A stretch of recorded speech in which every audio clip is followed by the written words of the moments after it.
I checked my watch for the third time in 5 minutes. 7:47 a.m. Sam was supposed to be here 17 minutes ago. The research vessel. Meridian rocked gently in the Pacific swells, 20 miles off the California coast, where the continental shelf dropped into serious deep water. I stood on the aft deck watching the horizon, trying not to let Sam's tardiness get under my skin. We'd been diving together for 3 years now. All this time, and he still couldn't figure out that when I said, "Be here at 7:30, I didn't mean show up whenever you feel like it. Jerry, you're going to wear a hole in the deck." Warren Wright emerged from the main cabin carrying his ever-present clipboard and looking like he'd already had too much coffee. At 52, Warren had the soft build of someone who'd traded fieldwork for administrative duties, but he still knew his way around a research operation. Sam texted, "He's 5 minutes out. He better have a good excuse." I turned back toward the cabin where I could see Christine Wilson hunched over her computer screen, studying something that had her full attention. "What's she looking at?" Warren followed my gaze. "Sonar data from the past week. Some unusual patterns in the local marine life." Unusual was Warren's favorite word when he didn't want to explain something. I'd learned to push when he got vague like that. "What kind of patterns?" "Fish migrations, mostly.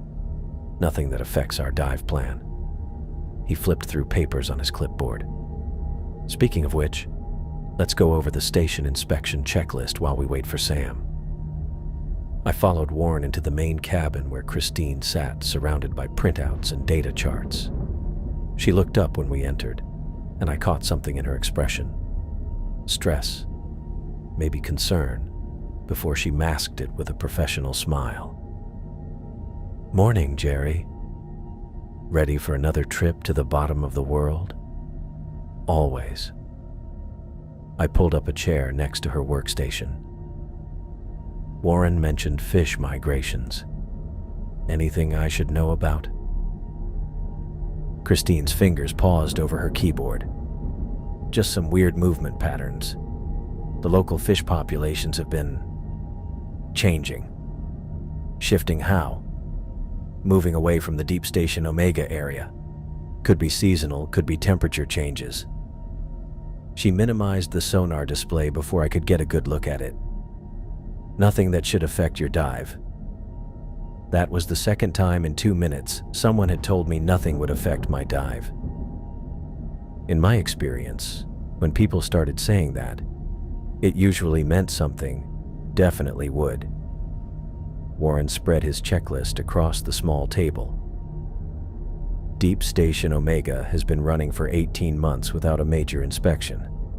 We need you to check the structural integrity sensors, test the emergency systems, and see if we can upgrade the power grid for the new research equipment." I nodded, already planning the dive in my head. 5,200 meters down, Deep Station Omega sat on the edge of an underwater canyon that dropped another 3,000 meters into some of the deepest water off the California coast. It was exactly the kind of challenging, technical work that reminded me why I'd gotten into deep-sea research in the first place. "Any specific concerns with the station?" I asked. "Nothing major. Some minor power fluctuations last month, but remote diagnostics show everything within normal parameters." Warren checked something off his list. "Tucker's been monitoring the systems remotely, and he says the station's running fine." Tucker Myers showed up in the cabin doorway like he'd heard his name called. At 44, he had that practical, straightforward look of someone who'd spent years keeping complicated machinery working when everything else was falling apart. His work shirt already had grease stains on it, and it wasn't even 8 in the morning yet. "Submersibles prepped and ready," Tucker announced. "Though I should mention we've got a minor issue with the exterior camera. It's working, but the image quality is inconsistent." My stomach dropped a little. How off are we talking? Sometimes crystal clear, sometimes fuzzy. Occasionally, it cuts out for a few seconds. Tucker wiped his hands on a rag. I've checked all the connections twice. Could be a loose wire somewhere in the housing, but nothing I can fix without a full teardown. I felt that familiar pull between playing it safe and pushing forward. The outside camera was crucial for navigation and recording at depth, but it wasn't technically required for the dive. Our sonar and internal instruments could handle the basic station inspection. "Is it safe to dive?" I asked. "Absolutely. The camera's just for visual confirmation. All your primary systems are perfect." Tucker's confidence was reassuring. "I wouldn't send you down if I had any safety concerns." Warren looked at me expectantly. "Your call, Jerry. We can postpone if you're not comfortable with the camera issue." I'd been stuck behind a desk for the past month, analyzing data and writing reports while other teams got the interesting dives. The thought of postponing my return to deep water because of a camera glitch made my skin crawl. This would be my 847th dive, and I'd handled worse equipment problems than a touchy camera. "We'll make it work," I decided. The station inspection doesn't require extensive filming anyway. "That's what I like to hear." Warren made another check mark. "Christine, anything else Jerry should know about the dive site?" Christine glanced at her computer screen, then back at us. "Water temperature's normal for the depth. Currents are minimal. Should be ideal diving conditions." Something in her voice didn't quite fit what she was saying, but before I could ask about it, Sam's voice drifted across the water from the dock. Sorry. I know I'm late." I looked out the cabin window to see Sam Cox jogging down the pier carrying 2 coffee cups and a paper bag. Even from a distance, I could tell he was genuinely sorry rather than just going through the motions. Sam was one of those people who felt bad about being late, even when it was only a few minutes. "Coffee and donuts," Sam announced as he climbed aboard. "My peace offering for being the worst diving partner in the history of marine research." I took the coffee, which was exactly how I liked it, black, strong, and hot enough to strip paint. "You're not the worst, just the most consistently late." I know. Sarah's car wouldn't start, and I had to drive her to work before coming here." Sam ran a hand through his reddish hair, making it stick up at odd angles. "I promise it won't happen again." Sam had been saying that for 3 years, but his real worry for other people, including his fiancée Sarah, was one of the reasons I liked working with him. He came through when it counted, even if he couldn't manage to show up on time. "Tucker says we've got a camera issue," I told him. "How bad?" "Intermittent. Sometimes works, sometimes doesn't." Sam's face changed a little, and I caught a flash of something that might have been relief. "So we're putting it off?" "No, we're diving. The camera's not critical for a station inspection." "Right, of course." Sam nodded, but I noticed his hands were already fidgeting with the silver cross necklace he always wore. "Just checking our options." Warren gathered his papers. "Final equipment check in 30 minutes. Then you're cleared for descent. Target depth 5,200 meters. Estimated dive time 4 hours, including decompression stops." As the team scattered to handle final preparations, I found myself glancing back at Christine's workstation. She'd pulled the sonar data back up and was examining it with the kind of sharp focus that suggested she was seeing something important. "Christine." I walked over to her station. "What exactly are you looking at?" She hesitated, her fingers hanging over the keyboard. "The fish migration patterns I mentioned. They're stronger than I first thought." "Show me." Christine pulled up a sonar map showing the ocean floor around Deep Station Omega. The data was color-coded to show marine life density over the past 2 weeks. What I saw made me scowl. "There's nothing there." Exactly. Christine pointed to the area immediately around the station. 2 weeks ago, this was a thriving ecosystem. Lots of deep-sea fish, normal population density for this depth and location. Now it's empty. I looked over the data again. The dead zone around the station made an almost perfect circle, about 10 miles across. Beyond that boundary, fish numbers seemed fine. But inside, nothing at all. What could cause that?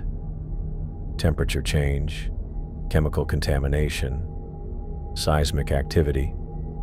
Christine listed the possibilities without much conviction. Or the fish could have just moved on.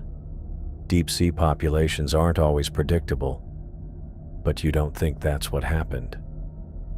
Christine glanced around the cabin to make sure we weren't being overheard. I've been tracking these patterns for 6 days. The fish didn't gradually migrate away. They left all at once, sometime between last Tuesday and Wednesday. A chill ran down my spine that had nothing to do with the ocean air. Did you tell Warren about this? I mentioned it. He said it wasn't relevant to the dive mission. I stared at the blank sonar screen again. In 8 years of deep-sea research, I'd never watched sea creatures desert a region so thoroughly or so fast. Marine life doesn't just disappear without cause. Jerry, Sam called from the equipment bay. Ready for final checks? I took one more look at Christine's data, then walked toward the diving equipment. Whatever had scared the fish away from Deep Station Omega, we'd find out soon enough. In 4 hours, Sam and I would be sitting on the ocean floor 5,200 meters down, right in the middle of that empty circle. As I started checking my gear, I realized I was more excited than nervous about the mystery. This was exactly why I'd gotten into deep-sea research. The chance to see things no human had ever seen before, to explore places where the usual rules didn't apply. I had no idea I was about to discover just how different those rules could be. The submersible Deep Explorer dropped through the first 1,000 meters like we were falling through liquid space. 1 second we had the last traces of sunlight filtering down through the water, and the next, we were in that perfect black void that always made me feel like I was exactly where I belonged. Camera's acting up again, Sam muttered, tapping the monitor that kept flickering between static and distorted images of rushing water. This is really bothering me, Jerry. What if we need visual confirmation of something important? I glanced at the busted display, then back at our sonar readings. We've got instruments. The cameras just back up anyway. Easy for you to say. You love this stuff. Sam adjusted his headset and checked our depth gauge. 1,500 meters and counting. You know, I've been thinking maybe it's time I moved to shallow water research. Less pressure. Literally and figuratively. That got my attention. Sam had never mentioned switching his specialty before. Since when? Since I realized I spend half these dives trying not to think about how much water is sitting on top of us. He laughed, but it sounded forced. Sarah keeps asking when I'm going to find a safer job. Maybe she's got a point. I focused on our descent rate instead of responding. Sam had been my diving partner for 3 years, and I'd never heard him talk like this. Sure, deep-sea diving wasn't for everyone, but Sam was skilled at it. More than skilled. He was careful and methodical. Exactly the kind of partner you wanted when things went wrong at depth. At 3,000 meters, our sonar picked up something that made me lean forward. Brief blips on the screen, there for a second and then gone. You seeing this? I pointed at the display. Sam glanced over. Probably just fish. Deep sea stuff moves weird down here. The blips showed up again, closer this time. Whatever was causing them was big enough to show clearly on sonar, but they disappeared too fast for the system to get a solid reading. Fish don't usually. Deep Explorer. "This is surface control." Warren's voice crackled through our radio, already getting choppy from the depth. "How's your descent going?" I keyed the radio. "Smooth so far. We're at 3,000 meters, on schedule for station arrival." "Copy that. Christine wanted me to tell you she's found something interesting in her data analysis. She'll brief you when you surface." "What kind of interesting?" Static filled the channel for a few seconds. "Migration patterns. More extensive than thought." "Warren, you're breaking up. Say again." "Tell you later. Focus on mission." The radio went quiet, except for the occasional burst of static. At this depth, communication with the surface always got spotty. But something about Warren's tone bothered me. He'd sounded tense, like he was picking his words carefully. "Great," Sam said. "Now we're completely on our own down here." I felt my ears pop as we kept going down, even though our cabin stayed pressurized. It was all in my head more than anything real. My body's way of telling me we had over 2 miles of ocean sitting above us now. Most people found that thought scary as hell. I found it calming. "You know what I miss?" Sam was fidgeting with his cross necklace again. "Those shallow reef dives we did during training. 30 meters down, plenty of light, fish everywhere. You could actually see what you were doing." "This is better," I said. "Down here, we're seeing things no human has ever seen before. We're explorers. We're also completely dependent on technology that could fail at any second, breathing recycled air, and surrounded by enough water pressure to crush us instantly if something goes wrong." Sam checked our air supply readings. "Sometimes I think we're crazy for doing this." At 4,500 meters, the sonar readings got more frequent. Whatever was moving around us was getting bolder, or there was more of it. The contacts appeared in clusters now, scattered across our display like someone was throwing handfuls of gravel at our sensors. "That's not fish," I said. Sam looked over the readings. "Could be debris. Sometimes stuff falls off research vessels and takes forever to sink to the bottom." "Debris doesn't move in formation." "Formation?" Sam looked at the display more carefully. "Jerry, that's just random scatter. You're seeing patterns that aren't there." But I wasn't imagining it. The sonar contacts were moving together, keeping the same distance between them like they were working as a team.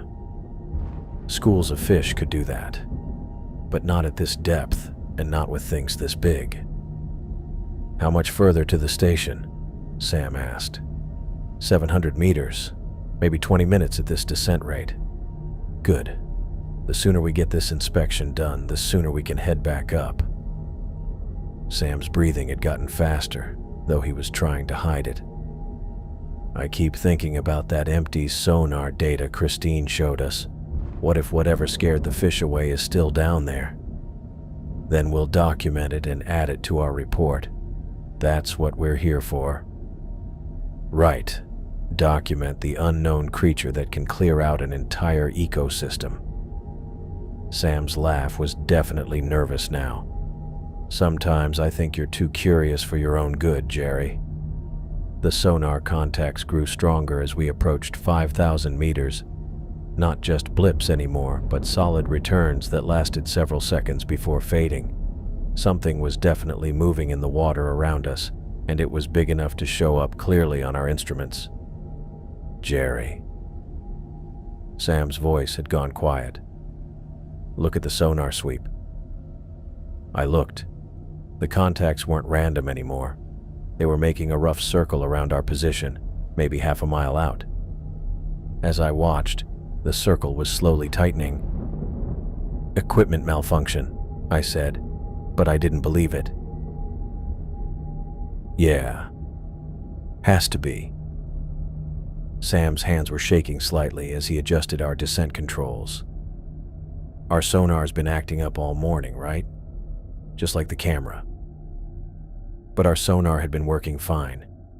It was only the camera that had problems, and Tucker had specifically said, All our primary systems were perfect. The contacts moved closer. 400 meters out now, still keeping that circular formation. Whatever was down there with us, it was organized and smart enough to surround us without being seen. Maybe we should abort the dive, Sam said quietly. I checked our depth gauge. 5,100 meters. We were less than 100 meters from Deep Station Omega, closer to the ocean floor than most people would ever get. The thought of turning back now, of missing whatever was waiting for us down there, left me frustrated and restless. We're almost there, I said. Let's at least get visual confirmation of the station. With what visual? Our camera's busted, remember? The station has external lights. We'll be able to see it when we get close enough. Sam stared at the sonar display where the contacts kept moving closer. I've got a really bad feeling about this, Jerry. Like, really bad.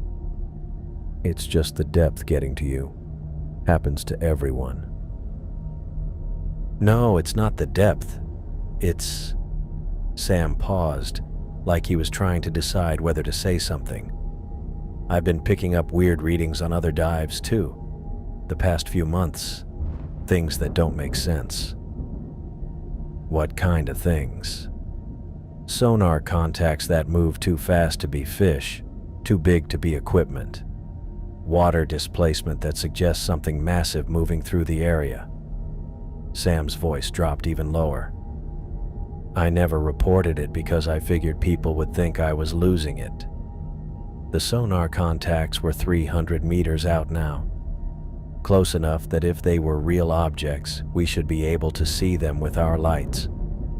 I switched on our external illumination system and looked through the viewport. Nothing but black water and the occasional piece of marine snow drifting past. There's nothing out there, I said. Then what's showing up on sonar? I didn't have an answer for that. Our instruments were screaming that we were surrounded by massive moving shapes, but our eyes showed us nothing but empty ocean. Either our equipment had gone completely haywire, or something down here was incredibly good at staying hidden. Deep Station Omega should be right below us, I said, checking our navigation system. Sam checked the depth gauge. 5,200 meters. We're here. I pointed our lights down, looking for the research station's outline. Deep Station Omega was huge, like a small building. You couldn't miss it even in these murky depths. But all I saw was empty ocean floor stretching into the darkness. Where is it? Sam asked. I checked our navigation again. According to our GPS and inertial guidance, we were right on top of the station's coordinates. But there was nothing below us except bare ocean floor. Maybe we drifted off course, I said, though I knew our navigation was accurate. Or maybe, Sam said quietly, whatever scared away all the fish took the station too. The sonar contacts had stopped moving. They sat still in a perfect circle around us, 200 meters out, like they were waiting for something. I stared down at the empty ocean floor where Deep Station Omega should have been. And for the first time in 8 years of deep-sea diving, I felt genuinely afraid. I guided our submersible through the final approach to Deep Station Omega, watching the known outline of the research platform emerge from the darkness as our lights cut through the black water. After 30 minutes of descent through that strange sonar contact situation, seeing the station sitting exactly where it should be felt like a relief. There she is, I said, adjusting our angle for the docking approach. Right where we left her. Sam leaned forward, studying the station through our viewport. Thank God. For a minute there, I thought we were going to find another empty patch of ocean floor. Our sonar was still acting up, throwing random contacts across the display, but at least the station itself looked solid and real. I started the docking sequence, running through the checklist that had become second nature after hundreds of similar approaches. That's when Sam noticed it. "Jerry, look at the sonar reading directly above the station." I checked the display and my stomach dropped. Something massive was sitting on top of Deep Station Omega. The contact measured about 30 meters long, maybe 8 meters wide, positioned directly over the main research platform. "Has to be a glitch," I said, though I didn't sound convincing even to myself. "Our sonar's been throwing false readings all morning." "That's not a false reading." Sam's voice had gone tight. "That thing's been consistent for the past 5 minutes. Same size, same position." I tried to get a visual on what was happening, but our outside camera kept showing nothing but static and scrambled images. The one time we actually needed the damn thing to work, and it was totally dead. "Could be equipment," I suggested. "Maybe something fell off a research vessel and landed on the station. Something that big would have crushed the platform." Sam had a point. Deep Station Omega was built to handle the crushing pressure at this depth, but it wasn't designed to support the weight of a 30-meter object sitting on top of it. I moved us closer, trying to get a better angle on whatever was up there. The station's external lights were working normally, creating their usual bright circle around the docking area, but the murky water made it hard to see much detail. "The station looks different," I said, though I couldn't put my finger on what had changed. "Different how?"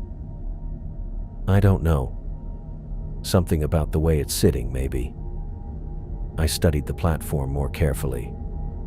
There's a lot of debris in the water around it. Sediment patterns look weird too. Sam was right about the debris.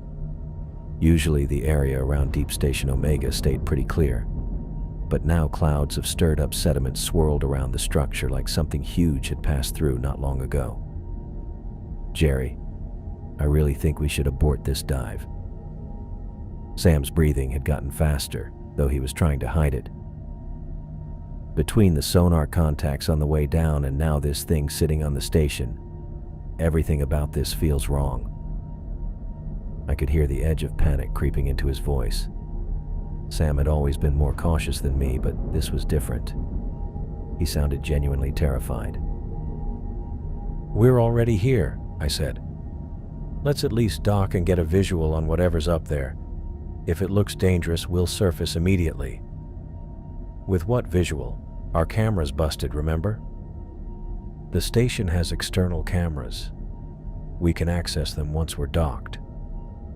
Sam stared at the sonar display where the large contact sat completely still above the platform. "I've got a really bad feeling about this, Jerry. Like worse than anything I've felt on a dive before. It's just the depth getting to you. Happens to everyone eventually." "No, it's not the depth." Sam's hands were shaking slightly as he monitored our approach. "I keep thinking about what Christine said. All the fish disappearing from this area. What if whatever scared them away is still down here?" I focused on lining up our sub with the docking hatch, trying to ignore how Sam's nerves were getting to me. The approach looked normal. Station lights working, docking hatch clear, all systems showing green. "Look, whatever's on the sonar is probably just debris," I said. "Ocean currents can carry all kinds of junk down here. Remember that shipping container we found last year?" "Shipping containers don't show up as organic on sonar." That stopped me cold.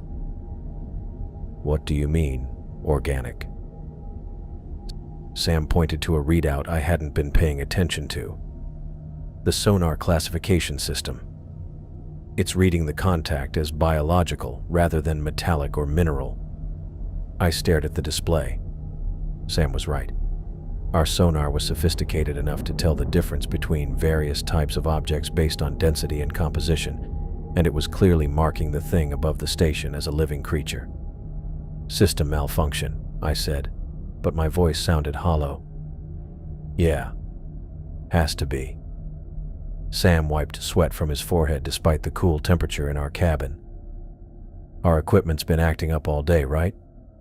But even as I said it, I knew our sonar had been working fine.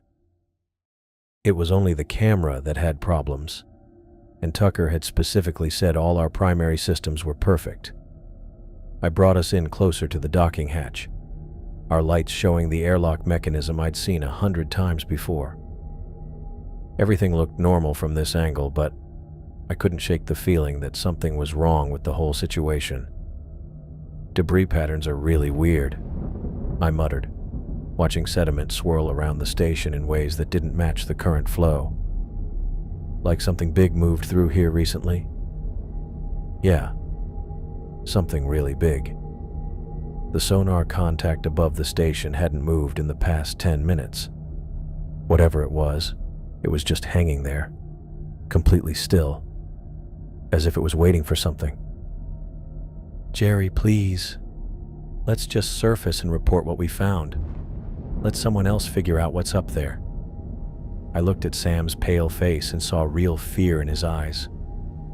In 3 years of diving together, I'd never seen him this shaken. Part of me wanted to listen to him, to trust his gut and get us out of there. But we were so close. After a month of desk work and red tape, I was finally back in the deep ocean doing actual research. The thought of going up without finishing our mission, of having to explain to Warren that we'd turned back because of some sonar readings, made my chest tight with frustration. We dock, we check the station's external cameras, we identify what's up there, I said. 5 minutes, then we're gone. Sam stared at me for a long moment, then nodded reluctantly. 5 minutes. That's it. I started the final docking sequence, watching our distance to the hatch drop on the navigation display. 50 meters. 40. 30. The sonar contact above the station stayed perfectly still. 20 meters. 10. I was focusing so hard on the docking procedure that I almost missed it when Sam grabbed my arm. Jerry, he whispered. Look at the sonar. I glanced at the display and felt ice water flood my veins. The 30-meter contact wasn't sitting still anymore. It was moving. The impact hit us out of nowhere. 1 second, I was lining up our final approach to the docking hatch, and the next, our submersible was spinning through the water like a toy someone had thrown across a bathtub. The force of whatever hit us from above sent every loose object in our cabin flying, and I slammed against my restraints, hard enough to see stars. What the hell was that? Sam shouted, his hands flying over the emergency controls as alarms started screaming throughout our vessel. I fought to regain control, but the steering felt wrong, sluggish, and wouldn't respond. The depth gauge was climbing fast. Whatever had hit us was pushing us deeper, past our normal operational limits. Surface control. This is Deep Explorer, Sam was yelling into his headset. We have an emergency situation. Something just collided with our vessel. Static. Nothing but static crackling back through the radio. Surface control, do you copy? We need immediate assistance. Still nothing. At this depth, with our communications already spotty, the impact might have damaged our radio antenna completely. I managed to stop our spinning and get a look at our damage assessment display. The readings made my stomach drop. Our docking mechanism was completely destroyed, twisted metal, where it should have been smooth connection points. Worse, we had a crack running along our outer hull, not deep enough to breach our pressure seals yet, but definitely not something you wanted to see when you were over 3 miles underwater. Jerry, look outside, Sam whispered. I turned toward our viewport and felt my mind struggle to process what I was seeing. Our exterior lights were shining on something that shouldn't exist. A surface covered in scales the size of dinner plates, each one a dark greenish black that seemed to swallow our lights, rather than bounce them back. The surface was drifting past our window in a slow, deliberate pattern that suggested something massive swimming around us. That's not possible, I said, though the words felt stupid even as I spoke them. Tell that to the thing that just tried to crush us." Sam's voice had gone high and tight. "How big do you think that is?" I watched more of the scaled surface slide past our viewport, trying to guess the size based on what we could see. The thing had to be at least 30 meters long, maybe more. Our sonar readings hadn't been wrong. There really was something huge sitting on Deep Station Omega, and now it was very much awake and very much aware of us. The creature's movement created powerful water currents that grabbed our damaged submersible and tossed us around like we weighed nothing. I wrestled with the controls, trying to keep some kind of stable position, but it was like trying to steer in a hurricane. "Emergency ascent," Sam said, reaching for the ballast controls. "We need to surface right now." He hit the emergency blow switch that should have emptied our ballast tanks and sent us shooting toward the surface. Nothing happened. The indicator lights showed our ballast system had been damaged in the crash. "It's not working," Sam's voice cracked. "Jerry, the emergency ascent isn't working." I checked the system diagnostics and my blood turned cold. The impact had destroyed more than just our docking mechanism. Our primary ascent system was completely dead, and our backup flashed angry red warning lights. "We're trapped down here," Sam whispered. The scaled surface vanished from our viewport, but sonar revealed the enormous contact moving around us in a slow, calculated pattern. This wasn't random animal behavior. The creature was studying us, trying to figure out what we were and what we might do next. "It's hunting us," I said, the words coming out before I could stop them. "Don't say that. Don't even think that." Sam was hyperventilating now, his breathing coming in short, panicked gasps. "It's just a big fish or something. Maybe a whale. Whales don't hunt people." But whales didn't have scales like armor plating, and they definitely didn't wait motionless on deep-sea research stations before attacking submersibles. Whatever was circling us had been lying in wait, and it had hit us with enough precision to disable our escape systems without completely destroying our vessel. Our depth gauge showed 5,300 meters and climbing. The creature was still pushing us deeper, away from any hope of rescue, into water so deep that even if our radio worked, no surface vessel could reach us in time. "How much air do we have?" I asked, though I was afraid of the answer. Sam checked our life support systems with shaking hands. 6 hours, maybe 7 if we stay calm and don't panic." Stay calm. Right. Easy to say when you're not trapped in a damaged submersible with something the size of a building swimming circles around us. The creature completed another pass, and this time I got a better look at it through our viewport. What I saw made my mouth go dry. This wasn't just big. It was absolutely massive, with a body that seemed to stretch endlessly in both directions. And those scales weren't just protective armor. They were moving, changing, and adjusting like the creature could control each one individually. "It's intelligent," I said. "What?" "Look at how it's moving. This isn't random. It's thinking about what it's doing." Sam stared out the viewport as another section of the creature glided past. "You're wrong. You have to be wrong. Things that big can't be intelligent." But I wasn't wrong. The creature's behavior was too calculated, too intentional. It had waited for us to approach the station, then struck at exactly the right moment to cripple our escape systems without killing us outright. That took planning and understanding of human technology.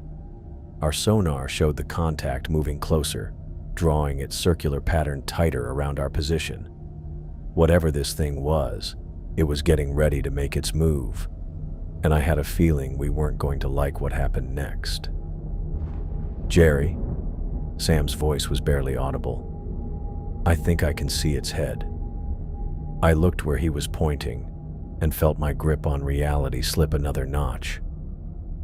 Through the murky water lit by our dying exterior lights, I could make out what might have been a massive eye, easily 3 feet across, dark and alien, and definitely focused right on us.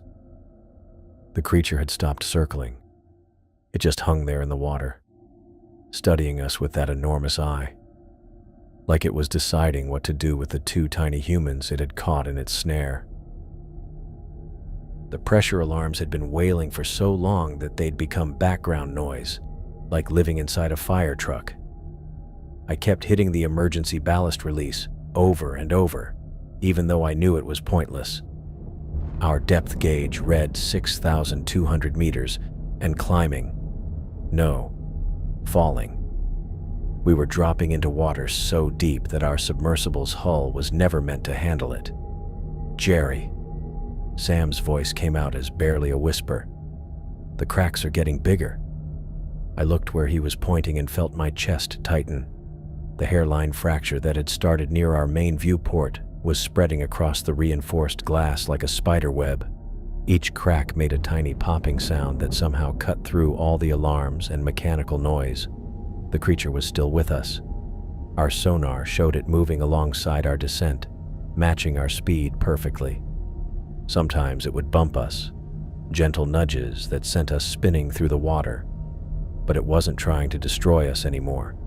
It was guiding us, steering our fall towards something.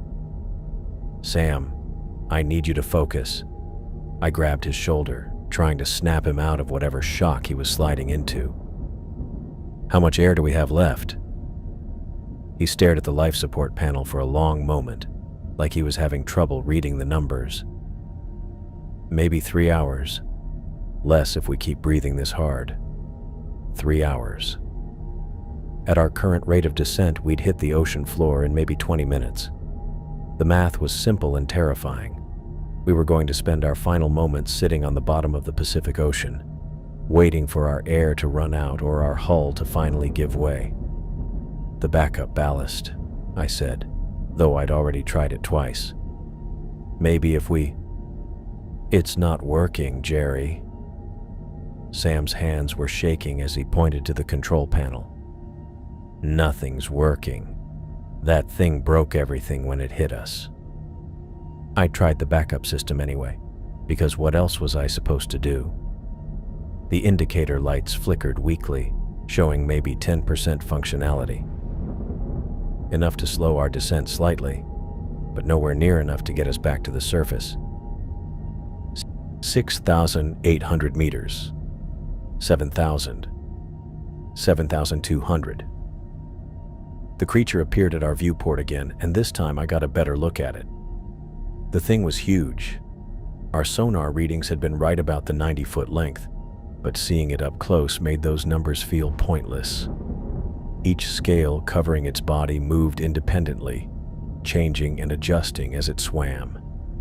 And the way it cut through the water, something that big shouldn't be able to move so smoothly. Sam, look at this.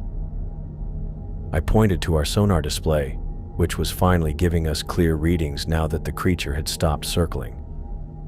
It's not just big. Look at the detail resolution. Sam leaned over, squinting at the screen. What am I looking at? Tentacles. Dozens of them. The sonar was picking up appendages extending from the creature's main body, each one longer than our entire submersible. They're not moving randomly. It's using them to control water flow around us. That's when I got it. The thing wasn't just chasing us down. It was controlling our fall, using those huge tentacles to push water around and make us drop at whatever speed it wanted. Why? Sam's voice cracked. Why is it doing this to us? I didn't have an answer. In 8 years of deep-sea research, I'd never seen anything that showed this level of deliberate behavior. Fish didn't plan. They didn't manipulate their environment to control other creatures. But this thing was doing exactly that. 7,800 meters. Our hull groaned under the pressure, a sound like metal crying. Jerry. Sam was staring at something on his instrument panel. I've been getting readings like this before. What do you mean? Other dives. The past few months. His hands were shaking worse now, Sonar contacts that moved too fast, too deliberately. Water displacement that didn't match anything I'd ever seen. I turned to look at him. You never said anything about this. Because I thought I was losing my mind. Sam wiped sweat from his forehead. Who was going to believe me? Giant creatures in the deep ocean that disappear before you can get visual confirmation. 80 to 200 meters. The pressure was getting to both of us now. I could feel it in my sinuses, a building ache that made thinking difficult. How many times? I asked. 6, maybe 7. Sam's breathing was getting shallow. Always in deep water, always near research stations or underwater installations, and always the same pattern. Sonar contacts that seemed to be watching us, then vanishing when we tried to investigate. The creature slammed into us again, this time with enough force to send our sub tumbling through the water. Through our fractured viewport, I saw something that my mind couldn't quite accept. Tentacles. Enormous, twisting appendages stretching out from the beast's body like the limbs of some monstrous octopus. Each one had to be 40 feet long, covered in those same dark scales, moving with a smooth intelligence that was absolutely horrifying. It's not just one creature, I said, the words coming out before I'd fully formed the thought. What? Look at the sonar. Really look at it. I pointed to our display, which was showing details I'd missed before. Those aren't tentacles. They're separate entities. Sam stared at the screen, and I watched his face go pale. The sonar was revealing the truth. What we'd thought was one massive creature was actually multiple beings moving in perfect coordination. The main body was huge, but the things we'd mistaken for tentacles were smaller creatures, maybe 20 feet long each, swimming in formation around the larger entity. A pack, Sam whispered. They're hunting in a pack. 8,800 meters. Our outside lights started blinking on and off as the electrical systems fought against the crushing pressure. When they briefly lit up, I could see more of those things swimming around us. Not just the huge one we'd been following, but others. Smaller ones, though still way bigger than anything that should be living down here. The main creature moved right underneath us, and I felt our fall slow down a bit. It was using its body to control our drop, guiding us with a kind of accuracy that showed this thing was way smarter than any sea life I'd ever seen. Where is it taking us? Sam asked. I checked our position on the nav system. We were still dropping toward the same coordinates where Deep Station Omega should have been, but we were going way deeper than the station's operational depth. The ocean floor, I said. It's taking us all the way down. 9,200 meters. Our hull kept making those awful groaning sounds, metal pushed way past what it was built to handle. The cracks in our viewport had crawled across half the reinforced glass. The thing's behavior shifted as we got close to 9,500 meters. Instead of that steady descent it had been controlling, it suddenly sped up, dragging us down faster. The smaller things, I was certain now that's what they were, started swimming in tighter circles around us. They're getting agitated, I said, watching the sonar display. Something's got them excited. Sam was hyperventilating now, his breathing coming in short gasps. Jerry, I can't do this. I can't handle going any deeper. But we didn't have a choice. The creatures were in complete control of our descent, and they were taking us somewhere specific, somewhere deep enough that no human had ever been there and lived to tell about it. 10,000 meters. Our depth gauge was reading numbers I'd only seen in textbooks about oceanic trenches. We were in water so deep that the pressure should have crushed our submersible like an empty soda can. That's when our sonar caught something else, something huge coming up from the bottom. Sam, I said, my voice barely audible over the alarms. Look at the bottom contact. He looked at the display and made a sound like all the air had been knocked out of his lungs. The ocean floor was moving, rising toward us like the earth itself was waking up. And I realized with a clarity that cut through all the fear and confusion that we hadn't just run into some unknown species of deep-sea predator. We'd found something that had been waiting down here in the crushing darkness. Something old and patient and absolutely huge. Something that had been calling its children home. The crash into the ocean floor felt like the entire planet had just sucker-punched us. Our sub slammed into the bottom at 10,000 meters, sending up a massive cloud of mud and sediment that turned our exterior lights into useless, yellow blurs. The creature that had been dragging us down just disappeared. 1 second it was there on our sonar, and the next our screens showed nothing but empty water above us. "Are we alive?" Sam's voice came out shaky and small. I blinked hard, trying to clear my head. The last thing I remembered was that massive eye watching us from the darkness, the creature just hanging there motionless in the water before everything went black. Somehow we'd made it through. The emergency pumps must have started up and cleared enough water for us to survive the final drop. I went through our systems check, though my hands were shaking so badly I could barely see the displays. Most of our equipment was either completely dead or throwing error messages I'd never seen before. Our radio made static noises before going quiet. The emergency beacon that should have been sending our location to surface vessels showed a red offline light. "Radio's fried," I said, trying to keep my voice steady. "Emergency beacon's down too."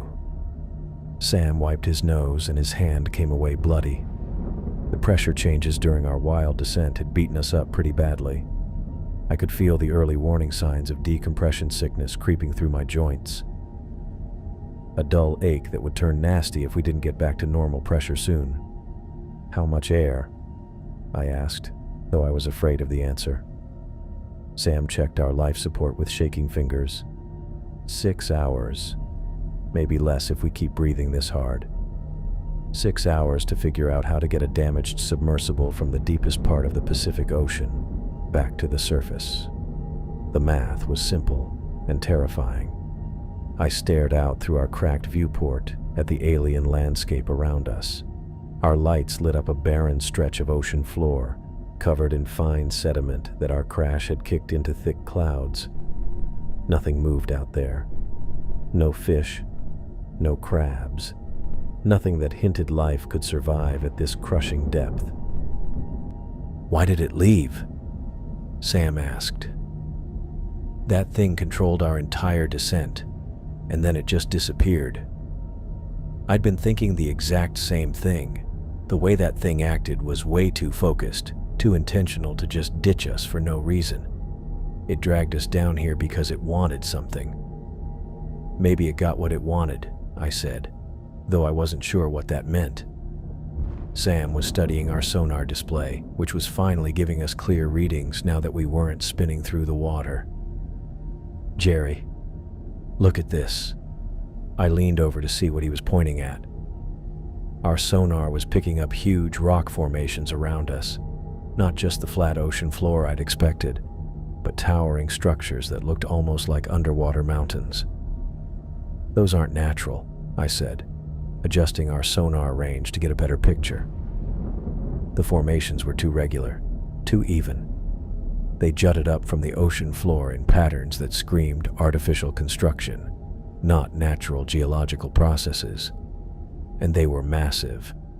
Some had to be over 100 meters tall. "What are they?" Sam whispered. Before I could answer, something crashed into our sub from below, with enough force to lift us clean off the ocean floor. The hit threw me against my restraints and sent every loose object in our cabin flying around again. "That came from underneath," Sam said, his voice high with panic. I checked our hull integrity sensors, and my stomach sank. Whatever had hit us had torn through our lower hull sections. We weren't taking on water yet, but red warning lights were blinking across half the control panels. "It's not the same thing," I said, staring at our sonar display. "The creature that brought us down here is gone. This is something else." The sonar picked up a new contact right under us, something huge moving through the mud below our sub. It was way bigger than whatever had come after us at the station. Another hit from underneath, stronger this time. Our main window, already cracked from the pressure, sprouted fresh fracture lines that spread across the thick glass like a spider web. "We need to get out of here," Sam said, reaching for our emergency ballast controls. But our ballast system was still down, and even if it worked, we were too deep for a normal ascent. The pressure differential would kill us long before we reached the surface. The thing below us struck again, and this time I saw something that made my brain struggle to process what was happening. A massive tentacle, easily 3 meters thick, punched straight through our main viewport in an explosion of freezing seawater and shattered glass. The ocean rushed in with the force of a fire hose, and our cabin pressure alarm started screaming as ice-cold water flooded our compartment. I grabbed for my emergency breathing gear, but the shock of the freezing water made my hands clumsy and unresponsive. "Sam!" I yelled, but when I looked toward his position, another tentacle was already coiling around his body like a massive snake. I caught one glimpse of his face, eyes wide with terror, mouth open in a scream I couldn't hear over the rushing water, before the tentacle hurled him against the cabin wall with bone-crushing force and let him go into the rising flood. "Sam! Sam!" I screamed his name as I struggled with my breathing apparatus, watching his unconscious form float in the churning water as our submersible continued to flood. The water was up to my chest now, so cold it felt like being stabbed with ice picks. My emergency breathing gear finally kicked in, giving me precious air, but I could feel hypothermia setting in fast. My hands were already going numb. More tentacles pushed through our broken viewport, each one thick as a tree trunk and covered in the same dark scales I'd seen on the creature above. But these were different, longer, more flexible, moving with a smooth intelligence that was absolutely scary. I watched in horror as the tentacles began wrapping around our entire submersible, lifting us off the ocean floor like we weighed nothing. Through the rushing water and my fading vision, I could see dozens of them, maybe hundreds, coming up from the mud below. This wasn't the creature that had brought us down here. This was something that lived in these depths, something that had been waiting in the deep ocean mud for prey to fall within its reach. The tentacles squeezed tighter around our vessel, and I heard the hull starting to buckle under pressure that no human-made machine was built to handle. My breathing gear was still working, but the water was so cold I could feel my awareness fading. As the blackness crept in, my last clear thought was the horrible realization that we hadn't just encountered one unknown species. We'd walked straight into the hunting ground of something way, way worse. I tried to open my eyes, but the brightness stabbed through my head like needles.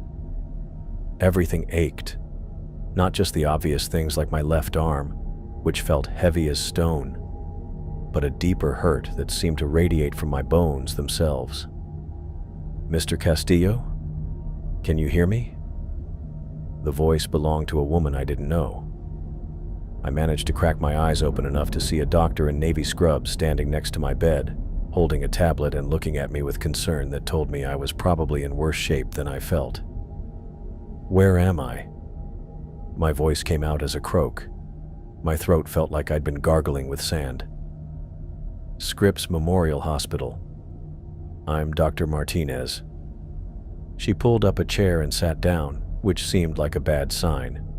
Doctors who had time to sit usually had complicated things to explain. "You've been unconscious for 12 hours. Do you remember what happened?" I tried to think back, but everything after hitting the ocean floor came in scattered pieces. Ice-cold water flooding our cabin. Sam's face, eyes wide with terror. huge tentacles smashing through our viewport like it was made of paper. "Sam?" I said, trying to sit up. "Where's Sam? Is he—" "Mr. Castillo, I need you to stay calm." Dr. Martinez put a gentle hand on my shoulder. "Your partner didn't make it. I'm very sorry." The words slammed into me. I'd known somewhere in the back of my mind, but hearing it spoken aloud made it real in a way that felt too overwhelming to understand. "How did I get here?" I asked, because focusing on logistics seemed easier than thinking about Sam being gone. Dr. Martinez checked her tablet. "A naval rescue vessel found you floating unconscious in an emergency survival pod at 200 meters depth. The pod's automatic systems had activated, but you have no memory of how you got inside it." I shook my head, which was a mistake because it made the room spin. "I don't remember anything after our submersible started flooding. That's not unusual with this type of trauma." She showed me her tablet, which displayed what looked like a medical scan of my body. "You have injuries consistent with massive pressure changes and what appear to be tentacle wounds across your torso and legs. Frankly, Mr. Castillo, you shouldn't be alive. The depth where they found you, the pressure differential, the hypothermia, any one of those things should have killed you." I looked down at my body for the first time and saw bandages everywhere. My left arm was trapped in a cast from wrist to elbow, and I could make out the edges of deep cuts through the hospital gown that covered my chest and legs. "Tentacle wounds?" I asked. Dr. Martinez nodded. "The cuts show a clear pattern, parallel slashes with spacing that points to contact with large cephalopod arms. But the size would mean a creature much bigger than anything known to exist at those depths." Before I could ask more questions, the door opened and Warren walked in, followed by Tucker. Both men looked like they hadn't slept, and Warren was carrying a folder thick enough to be a phone book. "Jerry, thank God you're awake." Warren pulled up another chair while Tucker stood near the door, fidgeting with his phone. "We've been worried sick." "What happened to our submersible?" I asked. "Dr. Martinez said I was found in a survival pod, but I don't remember." "The vessel was completely destroyed," Tucker interrupted, his voice flat. "We can't bring it up from that depth. The pressure down there, the equipment failure. There's nothing left worth recovering." Something about the way he said it bothered me. Tucker loved that submersible like it was his own child. He should have been devastated about losing it, but he sounded almost relieved. "What about Deep Station Omega?" I pressed. "Did you get teams down there to investigate what happened?" Warren and Tucker's eyes met for a beat longer than normal. "The military has classified all information about the rescue operation," Warren said carefully. "We're not authorized to discuss the details of what they found down there." "The military?" I tried to sit up straighter, ignoring the pain that shot through my ribs. "Since when does the Navy get involved in marine research accidents?" "Since the accidents happen in waters deep enough to be considered matters of national security," Warren replied, opening his folder. "Jerry, I need you to understand that what happened down there was traumatic. Pressure effects, hypothermia, oxygen deprivation. These things can cause hallucinations that seem completely real." I stared at him. "You think I'm making this up? I think you experienced something terrifying, and your brain is trying to make sense of it by creating explanations that feel logical." Warren pulled out what looked like an official report. "The preliminary investigation suggests equipment failure caused catastrophic decompression. Sam was killed in the initial breach, and you somehow made it to the emergency pod before losing consciousness." "That's not what happened." The memories were coming back clearer now, sharp-edged and impossible to dismiss. "There were creatures down there. Multiple creatures. They attacked our submersible deliberately." Tucker stepped forward. "Jerry, you were at crushing depth for over an hour. The human brain can't work right under those conditions. What you remember might not be. I know what I saw. I looked between the two of them, seeing something in their faces that made my chest tighten. You don't believe me. We believe you experienced something traumatic, Warren said gently. But giant sea creatures attacking deep-sea installations? Jerry, you're a scientist. You know how that sounds. Dr. Martinez had been listening quietly, but now she cleared her throat. Actually, Mr. Castillo's injuries are consistent with his account. The tentacle wounds show a pattern of deliberate contact rather than accidental collision with debris. Warren's expression hardened slightly.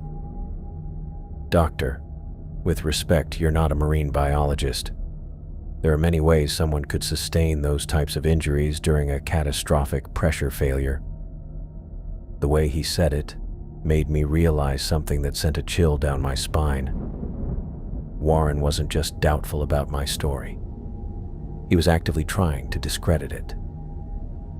Why are you lying to me? I asked. Jerry, no, seriously. Why are you sitting here trying to convince me that what I experienced didn't happen? Sam is dead. Our submersible was destroyed.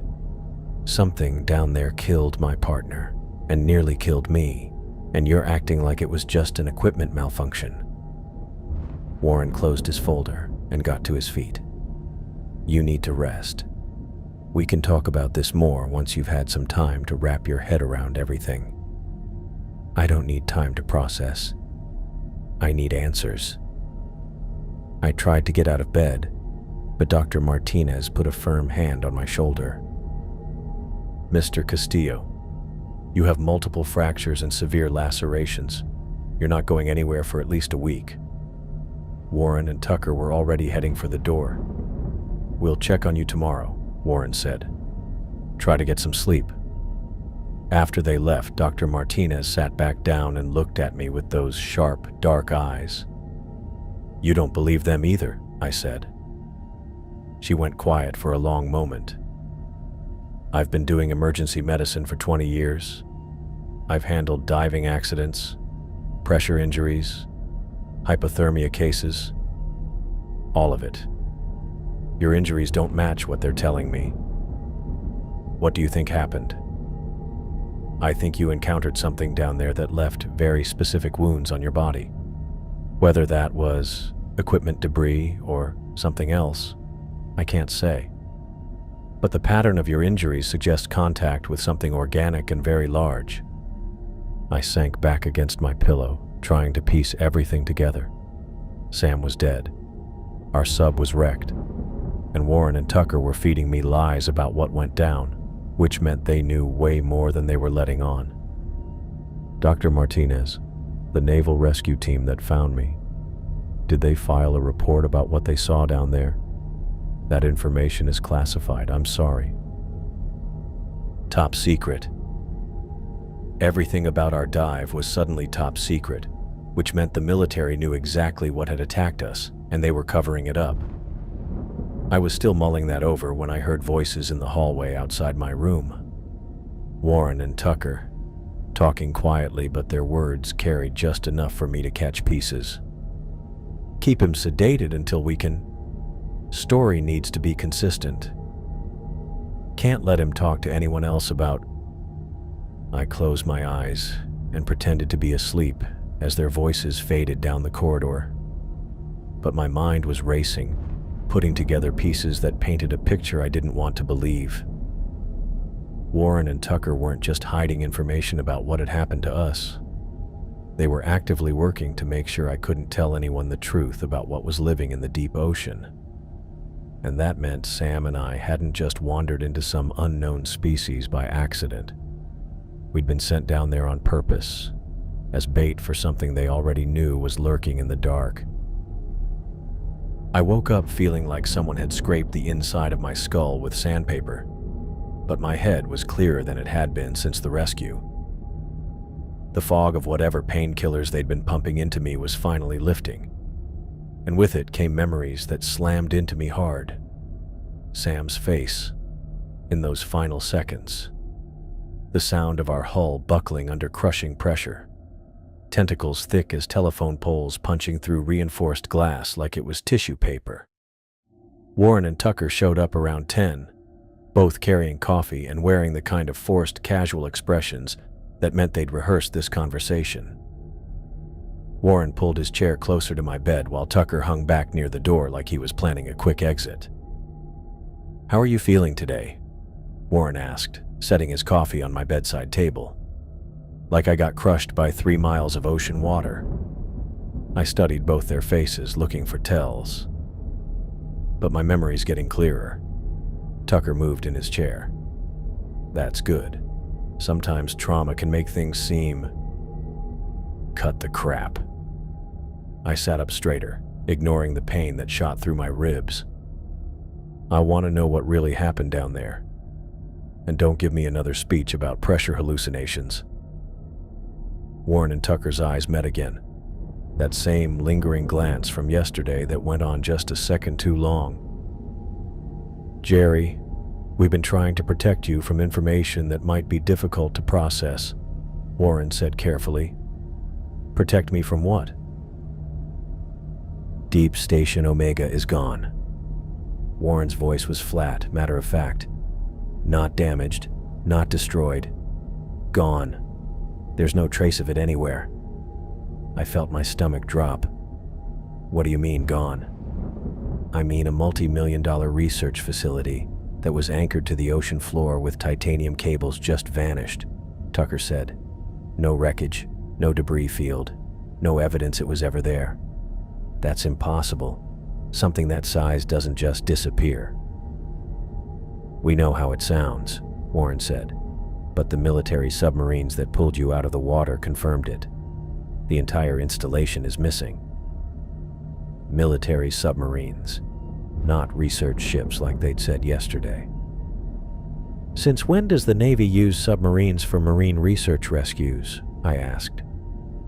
Tucker looked uncomfortable. "Since the rescues happen in areas that are considered matters of national security." "You said research vessels yesterday. Now you're telling me it was military submarines." I leaned forward, watching both their faces. "What else have you been lying about?" Warren rubbed his forehead. "We weren't lying. We were trying to give you information gradually so you wouldn't..." "So I wouldn't what? Remember that multiple creatures attacked our submersible? Remember that something down there was intelligent enough to disable our escape systems without killing us immediately?" "Jerry, you were at crushing depth for over an hour," Tucker said. "The human brain, my brain is fine." I cut him off. "And my memories are getting clearer every hour. I know what I saw down there." Warren stood up and walked to the window, staring out at the parking lot. "The preliminary investigation suggests that seismic activity in the area may have caused the station to collapse into an underwater sinkhole. Seismic activity doesn't explain what happened to our submersible. Equipment failure during a catastrophic pressure event can cause..." "Stop." I held up my hand. "Just stop with the official explanations.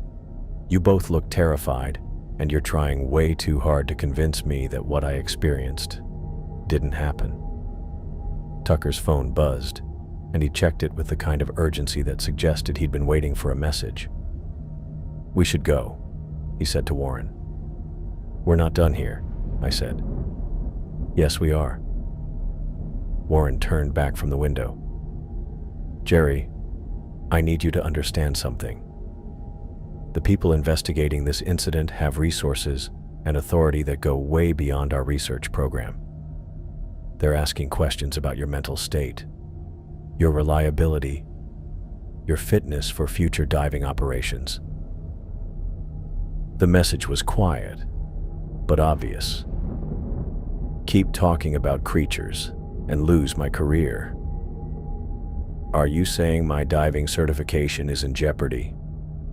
I'm saying that people who insist on impossible explanations for traumatic events sometimes find themselves classified as psychologically unfit for dangerous work.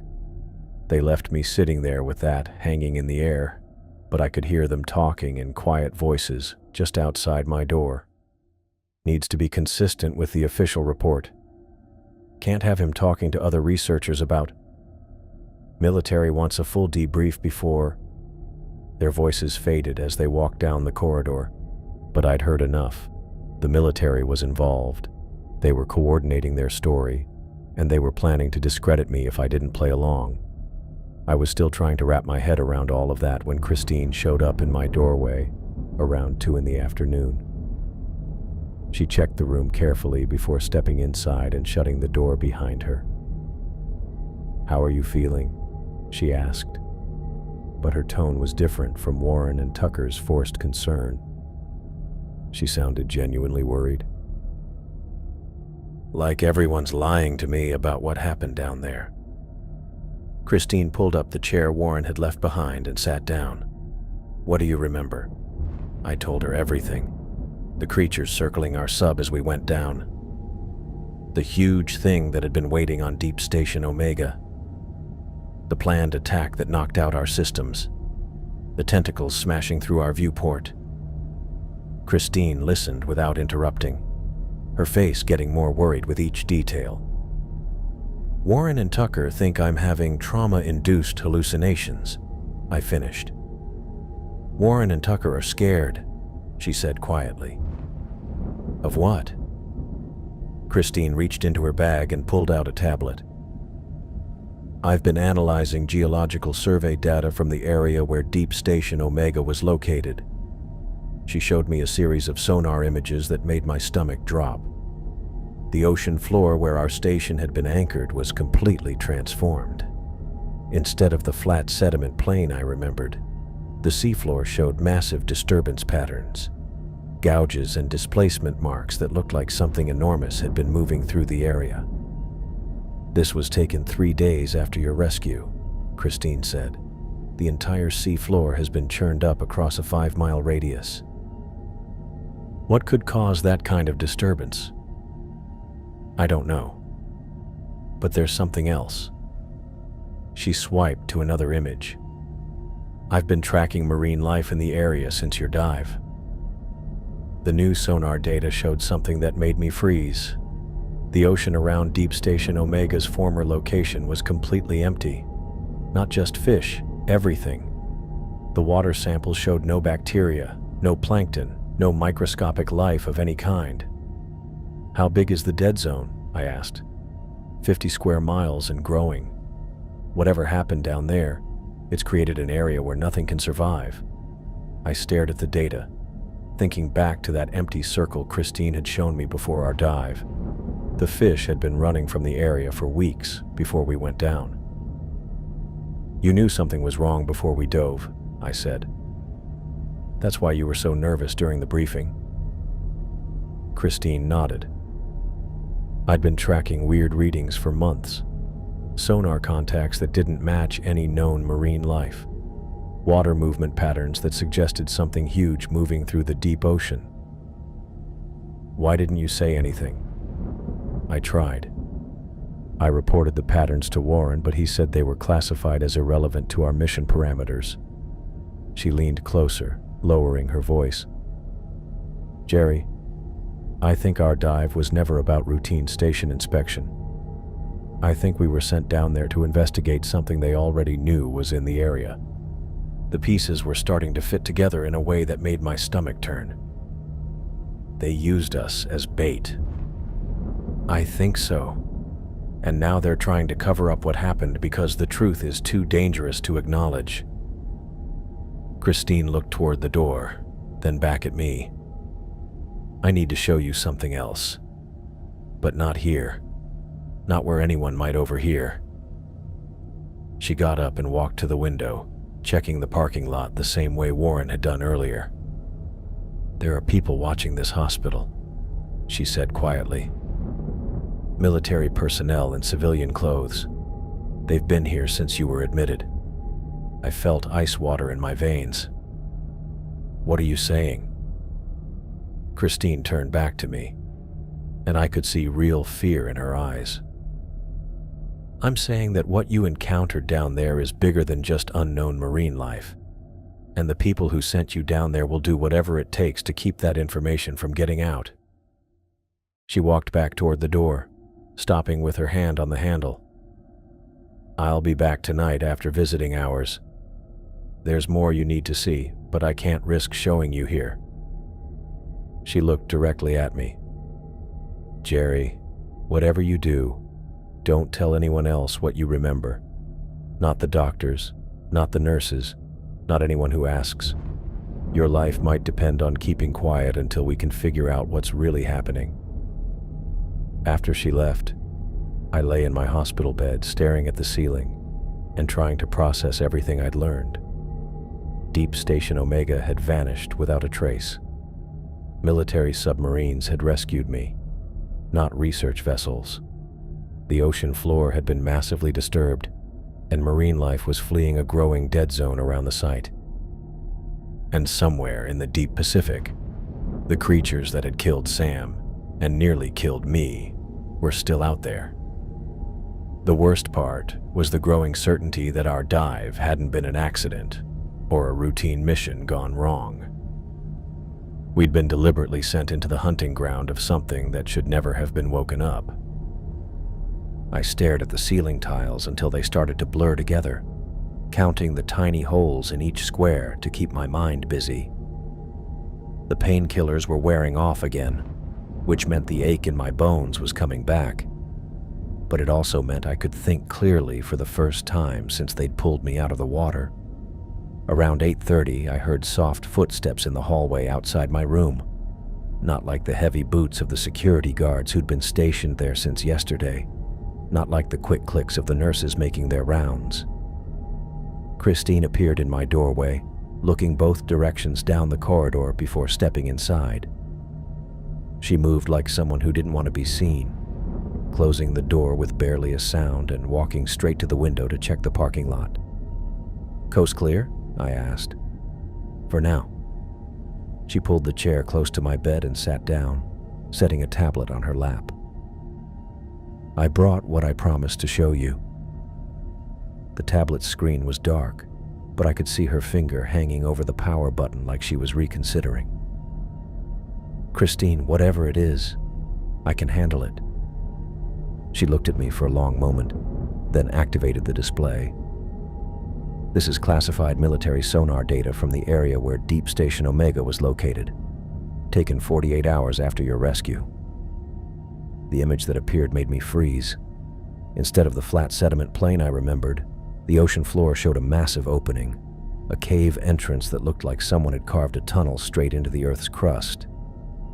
"That wasn't there before," I said. "No. This opened recently, probably within days of your dive." Christine swiped to the next image, showing the cave system from a different angle. "The sediment displacement patterns suggest this happened suddenly, not gradually."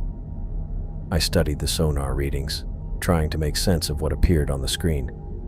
The cave entrance was massive, at least 100 meters wide, and dropping down into blackness that our equipment couldn't reach. "How deep does it go?" "Military subs have mapped it to over 2,000 meters before the cave system branches into multiple tunnels." She showed me another image that made my blood run cold. But that's not the worst part. The new sonar sweep showed just how big the thing was that had opened up under Deep Station Omega. The cave network was huge, an underground maze that went on for miles in every direction, with rooms big enough to fit whole city blocks. "Jesus," I whispered. "It's like an entire world down there. And something's been living in it." Christine swiped to a new image that showed movement patterns inside the cave system. "Military sonar picked up biological activity 46 hours after your rescue. Something moving through those tunnels. The sonar contact was unlike anything I'd seen in 8 years of deep-sea research. The readings showed a living creature, but the size measurements made no sense. According to the data, whatever was moving through those caves was over 150 meters long and 50 meters wide. That can't be right, I said, though my voice sounded hollow even to me. The military ran the scans 3 times to verify. Same results every time. Christine leaned closer, lowering her voice. Jerry, the things that attacked your submersible were small compared to whatever lives in those caves. I felt my blood turn cold. The creatures that had killed Sam and nearly killed me had been huge, 30 meters long with tentacles that could crush our reinforced hull like an empty can. But this thing was 5 times bigger. Where is it now? Christine's face darkened with worry. That's what I came to tell you. The big creature left the caves 2 days after we got you out. Military tracking shows it's moving through the deep Pacific right now. She showed me a map, with a red line tracking something's path across the ocean floor. The route led from the cave network toward the continental shelf, following deep water channels that would bring it near major shipping lanes. It's heading for shallow water, I said. The military thinks so, and they believe your encounter somehow triggered its emergence. I stared at the tracking data, remembering that massive eye watching us through the dark water. The intelligence I'd seen there, how it had deliberately studied our submersible before striking. You think our dive woke it up? I think your dive disturbed something that had been sleeping in those caves for a very long time. Christine glanced toward the door, then back at me. Jerry, I've been researching historical maritime incidents in this area. Ships disappearing without distress calls, entire fishing fleets vanishing overnight, deep sea installations going dark with no explanation. How far back? Over a century, but the incidents always come in clusters, separated by decades of normal activity. She pulled up another file on her tablet. The last major cluster was in 1952. 7 ships lost in 3 months, all in deep water near tectonic fault lines. The pattern was starting to click in a way that made my stomach turn. You think these things show up every so often? I think they sleep in deep cave systems until something disturbs them. Seismic activity, human intrusion, changes in ocean temperature. Something triggers them to wake up and hunt. I thought about how those creatures had worked together against our submersible, the way they'd carefully knocked out our escape systems without finishing us off right away. The smarts I'd seen behind those huge eyes. They were studying us, I said, learning about our technology, our capabilities. Christine nodded. And now they know exactly how vulnerable we are. She showed me one more image, a sonar sweep of the cave entrance taken just yesterday. The opening was empty now, but the sediment patterns around it showed massive disturbance, like something huge had recently passed through.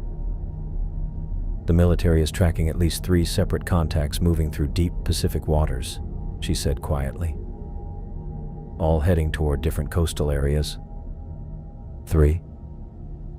The large one that left first, and 2 smaller ones that emerged yesterday, each roughly the size of the creatures that attacked your submersible. I felt the room spin a little, and it wasn't from the painkillers. How many people know about this? Military command, a handful of marine researchers with security clearances, and government officials who are trying to figure out how to handle a threat that officially doesn't exist. Christine turned off her tablet and got up, glancing out the window once more. Jerry, I need you to understand something. Your survival makes you valuable to the people studying these creatures, but it also makes you dangerous to the people trying to cover this up. What are you saying? I'm saying that some very powerful people would prefer if the only witness to these attacks couldn't tell anyone what he saw. The threat was obvious, and it explained the military personnel watching the hospital. The pressure from Warren and Tucker to accept the official explanation. Why are you showing me this? Why risk your career to tell me the truth? Christine paused at the door, her hand on the handle. Because I think what happened to you and Sam was just the beginning. And if these things are really heading for shallow water, people need to know what's coming. After she left, I lay in the darkness trying to process everything I'd learned. Somewhere beneath the Pacific Ocean, old caves had opened to release creatures that had been sleeping for decades. The things that had killed Sam were scouts, testing human defenses and capabilities. And now something 5 times larger was moving through the deep ocean toward populated coastal areas. I shut my eyes and tried to push away thoughts of what was coming. I stared at Christine's tablet, trying to make sense of what she was telling me. 3 creatures heading toward coastal areas was bad enough, but the way she kept looking at the door told me there was more. That's not everything, is it? She sat back down, her fingers hovering over the tablet screen. Jerry, what I'm about to show you changes everything we thought we knew about your encounter. The new sonar data made my stomach drop. Instead of 3 contacts moving through the Pacific, the screen showed 12 distinct signals scattered across thousands of miles of ocean. Each one roughly the same size as the things that had attacked our submersible. 12, I whispered. The large creature didn't just leave the cave system, Christine said quietly. It reproduced before it left. Military biologists think it was some kind of spawning event triggered by your encounter. I felt the room sway. You're saying our dive caused this? I'm saying the creatures used your dive to study human technology and capabilities. They learned about our submersibles, our equipment, our weaknesses. She pulled up another file showing the attack patterns from our descent. Look at how precisely they disabled your escape systems without killing you immediately. That wasn't random predator behavior. The data showed our entire encounter broken down into tactical phases. The creatures had systematically tested our hull strength, our ballast systems, our emergency protocols.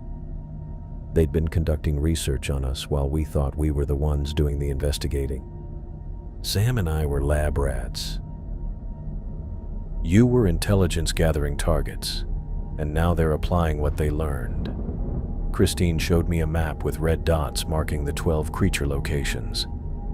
Each one is heading toward a different major shipping lane, or coastal installation. The pattern was terrifyingly obvious. These things weren't just swimming around aimlessly.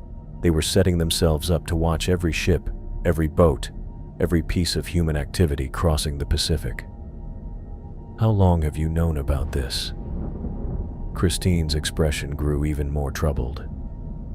Jerry, your dive wasn't routine station maintenance. Deep Station Omega was one of 6 installations that had reported strange readings over the past 6 months. Similar incidents happened near research facilities off Japan, Chile, and Alaska. Warren knew. Warren was following orders from people way above his clearance level. The military has been tracking these incidents worldwide, trying to understand what was causing deep-sea installations to go dark. I thought about Warren's jittery behavior during our pre-dive briefing, how he'd brushed off Christine's sonar readings, Tucker's obvious relief when our submersible was wrecked beyond repair.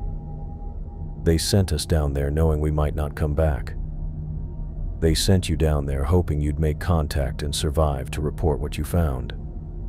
You were the most experienced deepwater team they had access to. Christine leaned closer. Jerry, your survival wasn't luck. The creatures deliberately kept you alive because they wanted to study human physiology under extreme pressure. The memory of that huge eye watching us through the water suddenly felt different, darker somehow. We hadn't been prey at all. We'd been specimens. What about the other installations? Did anyone else survive? Christine shook her head. You're the only survivor from any of the 6 incidents, which makes you incredibly valuable to the people studying these things. She pulled up another file that made my stomach drop. It was my medical chart, but not the version Dr. Martinez had shown me. This one included detailed analysis of my injuries, tissue samples, blood work, and psychological evaluations. They've been studying me since the rescue. Every test, every scan, every conversation you've had with medical staff has been recorded and analyzed. The military wants to understand how human physiology responds to direct contact with these creatures. I stared at the data, watching my own trauma get broken down into research numbers and body measurements. That's why they don't want me talking to other researchers. That's part of it. But there's something else. Christine glanced toward the door again, then back at me. Your diving certification wasn't just pulled for safety reasons. It was permanently revoked to prevent you from conducting independent research. They're grounding me. They're controlling you. As long as you're classified as psychologically unfit for diving operations, you can't access deep water research equipment or participate in marine investigations. The full picture of what I was dealing with started coming together. I wasn't just some trauma victim getting better in a hospital. I was a controlled asset being handled by people who thought my survival was both useful and risky. What happens when I get discharged? Christine powered down her tablet and got to her feet. That depends on how cooperative you are with their version of events. If you accept the official explanation and keep quiet about what really happened, they'll probably offer you a desk job analyzing data for some government marine research program. And if I don't, then you become a security risk that needs to be managed more directly. She walked to the door and stopped, her hand resting on the handle. Jerry, I need you to understand something. The creatures that killed Sam aren't just unknown marine life. They're intelligent, organized, and they've been learning about human civilization during their emergence from the deep ocean trenches. How intelligent? Intelligent enough to coordinate attacks across multiple continents. Intelligent enough to study our technology and adapt their tactics. Intelligent enough to know that keeping one human survivor alive would give them more information than killing everyone they encountered. Christine cracked the door open and peeked into the hallway. The military officials who've been watching this hospital will probably visit you tomorrow. They'll offer you a choice between cooperation and consequences. But before you decide anything, remember that 12 creatures are now moving through the Pacific Ocean with detailed knowledge of human capabilities and weaknesses. After she left, I lay in the darkness trying to wrap my head around what I'd just learned. My run-in with those things hadn't been some random attack, or even them defending their territory. It had been a calculated intelligence operation carried out by something old and patient that had been watching humanity from the deep ocean trenches. Sam had died not because we'd wandered into the wrong place at the wrong time, but because we'd been deliberately sent into a situation designed to test both human technology and how we respond to extreme danger. And now, armed with everything they'd learned from our encounter, 12 creatures were spreading throughout the Pacific Ocean to continue their research on a much bigger scale. I shut my eyes and tried not to think about what they planned to do with all that data. I stared at the ceiling for what felt like hours after Christine left, my mind spinning through everything she'd told me. 12 creatures spreading across the Pacific. My encounter being used as some kind of intelligence operation. The realization that Sam and I had been sent down there as bait. But when Christine slipped back into my room around midnight, moving even more carefully than before, I could tell from her expression that the nightmare was about to get worse. "I couldn't leave without showing you this," she whispered, pulling her chair close to my bed. "New data came in an hour ago.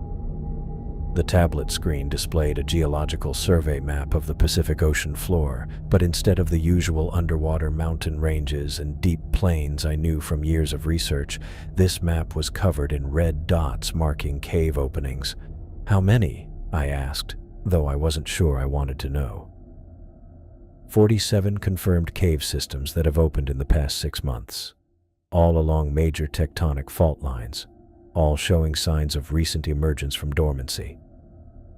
I studied the pattern, recognizing the locations from my deep-sea research. The Mariana Trench, the Peru-Chile Trench, the Japan Trench. Every major deep-water formation in the Pacific had become active. This isn't just about our encounter, I said. No, your dive was one incident in a global awakening that's been happening for months. Christine pulled up another file showing historical maritime data. Jerry, I've been cross-referencing unexplained ship disappearances going back 2 centuries. The pattern repeats every 60 to 80 years. The records revealed groups of sea disasters with decades of regular ocean activity in between. Ships vanishing without any emergency signals, whole fishing fleets gone by morning, underwater facilities going silent with no reason given. They've been doing this for centuries, I whispered. Longer. Geological evidence suggests these cave systems have been opening and closing in cycles for thousands of years. We just never had the technology to detect the pattern before. Christine showed me core samples from the ocean floor around the cave entrances.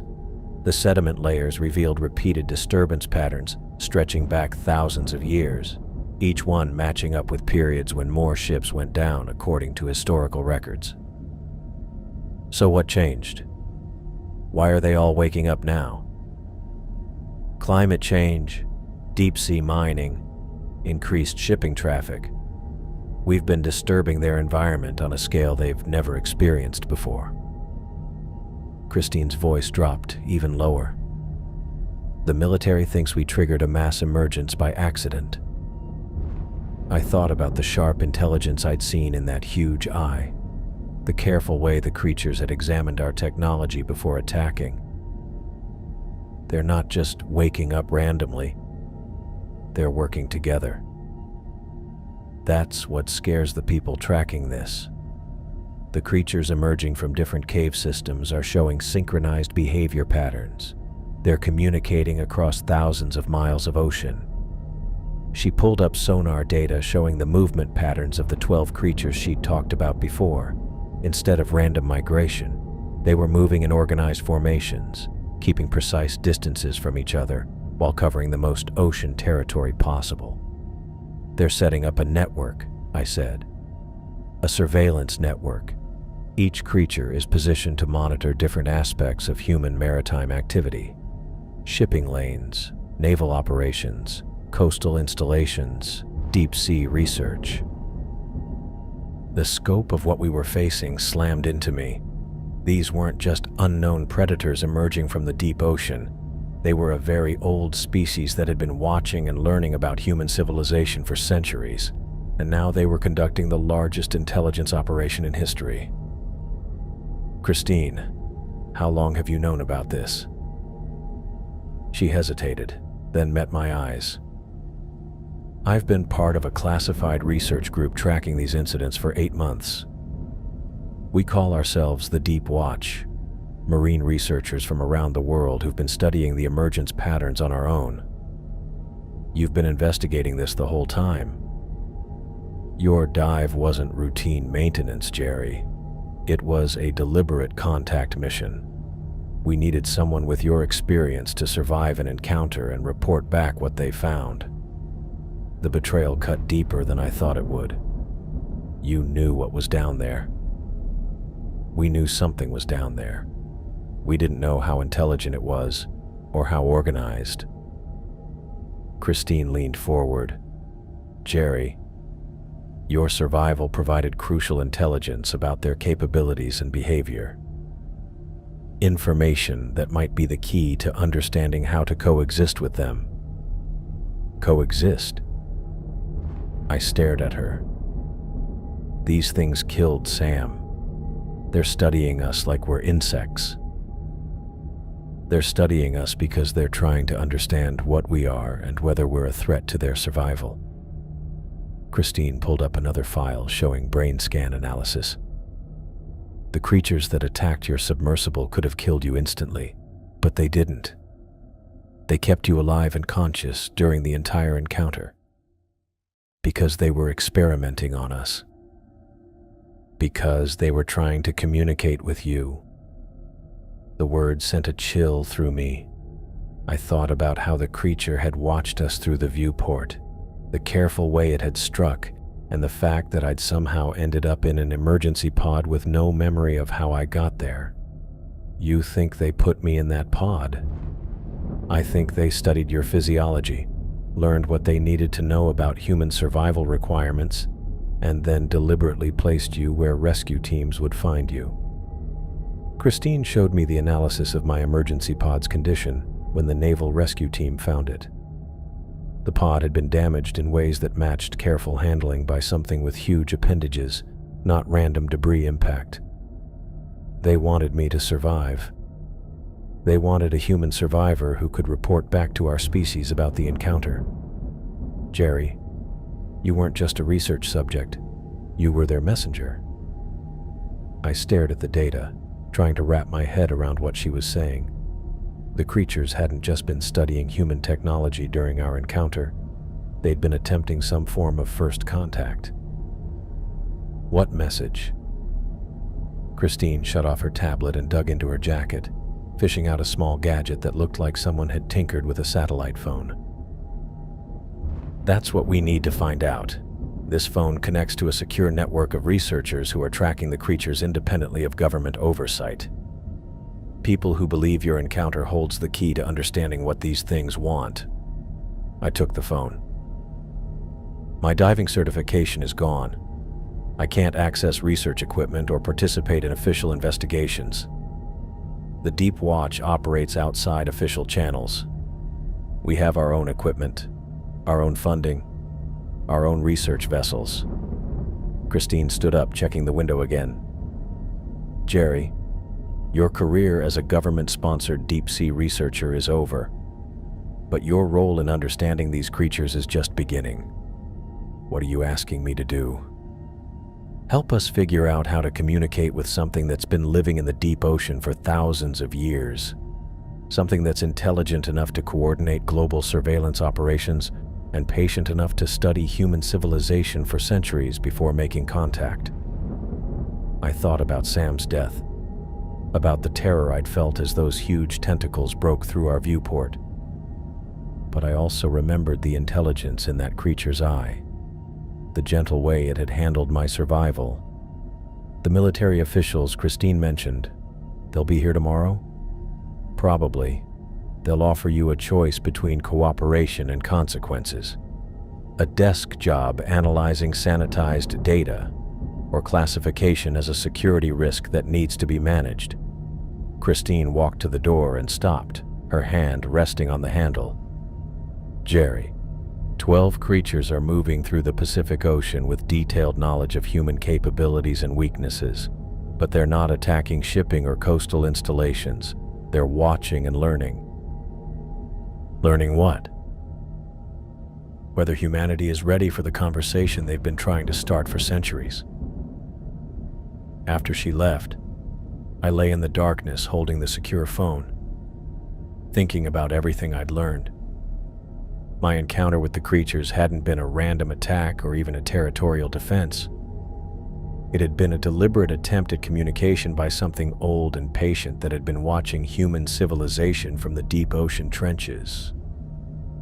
Sam had died not because we'd stumbled into a predator's hunting ground, but because we'd been chosen to participate in humanity's first real contact with an intelligence that had been sharing our planet for thousands of years. And now, I had to decide whether to help the people trying to understand these creatures, or accept the government's version of events and spend the rest of my career pretending that the most important discovery in human history had never happened. I closed my eyes and tried not to think about what would happen if we screwed this up.